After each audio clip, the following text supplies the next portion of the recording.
Humanity is becoming increasingly vulnerable to growing cataclysms.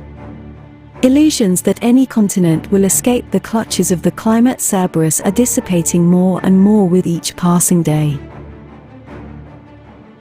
Despite the fact that spring has just begun in the Southern Hemisphere, Australia has already experienced an unseasonal heat wave. In the southern states, thermometer readings were 18 degrees above average. The Sydney Weather Station marked September 19, 2023, as the hottest day ever recorded for this month, reaching 34.6 degrees Celsius. The abnormal heat was accompanied by wildfires.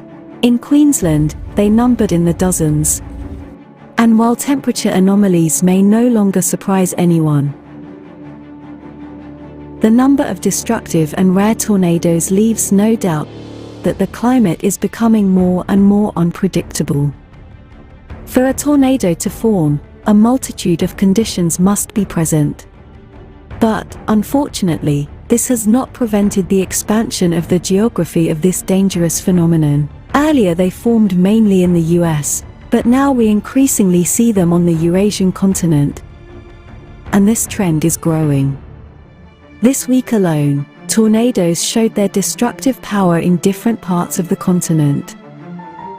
On September 19th, 2 rare tornadoes struck within just a few hours, claiming the lives of 10 people and causing serious injuries to several others. Both tornadoes struck cities in eastern Jiangsu province. More than 600 houses and nearly 200 hectares of crops were damaged. Tornadoes are rare in China, but in recent years they have increasingly become a cause of people's death. On September 21st, in the town of Nussbaum in Germany, a sudden tornado severely damaged more than a dozen buildings and knocked down many trees.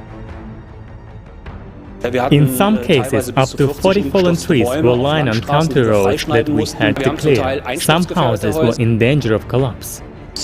I was so scared. I was trembling. I didn't know if everything was all right with my children. They were in shock too. Everything around was spinning, and it was all a bit of a blur. On September 22nd, a tornado also struck Italy, near Milan, in the area between Rho and Pregnana, leaving behind destroyed house roofs, fallen trees, damaged cars and enormous damage worth hundreds of thousands of euros. A few days earlier, a rare tornado shocked with its power the residents in Saint-Pierre-de-Land and Ernie in the Mayenne department of France. The house began to tremble, as if during an earthquake, and we saw the chandelier swaying. My wife was very, very scared. She got down on her knees and said, "It's all over. The house is going to fall on our heads." We could hear the tiles moving, and then it stopped. It lasted for about a dozen seconds. At night we woke up from a loud sound. It really scared us. It turned out to be this metal structure. The strong wind brought it. It must have flown about 15 or 20 meters. There was a tornado at night, leaving a lot of damage. Everything is damaged here. The gutter is completely ripped off, and the roof is broken. Shutters are completely destroyed. I have damaged the bottom of the facade, and there are breakages everywhere. In addition to tornadoes, France suffered from floods as well. On September 16th, heavy rains flooded the south of the country. The red danger level was introduced in the Hérault department.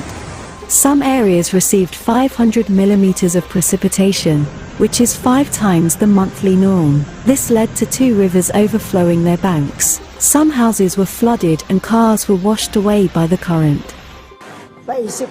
Suddenly, a storm broke out and all the water rose. Fortunately, we have wonderful people who came to help us.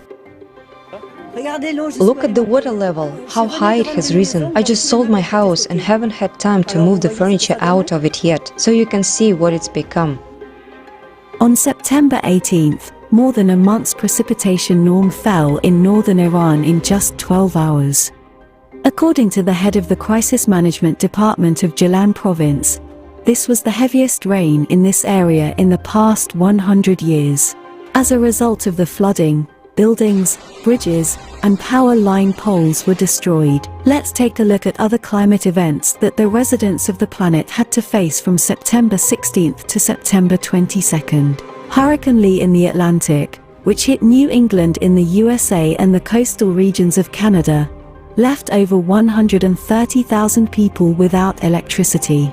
At the same time, heavy rains flooded some parts of Madhya Pradesh in India. And powerful waves formed on the coast of Cape Town, the capital of the Republic of South Africa. Many streets and houses were underwater, and several cars were swept into the ocean. And this is footage of flash flooding in downtown Charleston, South Carolina, USA. On September 17th, severe hailstorms hit the provinces of Valencia and Albacete in Spain. The agricultural sector of Valencia received a hard hit, with more than 22,000 hectares of crops damaged. According to initial estimates, the loss amounted to more than €43 million. On the same day, large hail fell in several areas in southern Uruguay. And the following day, strong storms with hail, following a 40-degree heat, began in the state of Rio Grande do Sul, Brazil. Climate chaos also reached Saudi Arabia. Various regions of the country were hit by storms, large hail and downpours causing floods. Winter has suddenly begun in Sweden. In Kiruna, snowdrifts reached 38 centimeters. This is the highest snow cover recorded in this city in September throughout its history of observations. And now, take a look at how much happened in just one day, September 22nd. In Colombia, an emergency situation arose due to an uncontrolled forest fire. The fire broke out on the outskirts of the city of Cali and came close to houses. In the Philippines, the Taal volcano became active. It emitted large amounts of volcanic gases and ash, leading to air pollution in 26 cities in the province of Batangas. Powerful floods inundated some regions of the province of North Kalimantan in Indonesia, Phuket in Thailand, the district of Accra in Ghana, as well as the capital of Uganda, Kampala. In India, heavy rains began in Nagpur, Maharashtra, at midnight on September 22nd, which the next day became the cause of an emergency and evacuation of the city residents due to extensive flooding. As we can see, climate problems on the planet are gaining momentum. People who have lost everything are forced to embark on risky journeys in search of rescue. But what, as a rule, awaits them as a result of this journey? To understand this, we invite you to look at the events currently unfolding on the island of Lampedusa. It is a tiny Italian island in the Mediterranean Sea, which has been struggling with an influx of illegal migrants for the past several years. Since the beginning of 2023, more than 120,000 people have already arrived on the island, with 31,000 in just the past 2 months. The island's infrastructure is unable to accommodate such a large number of people, as the immigration center can only house 400 individuals.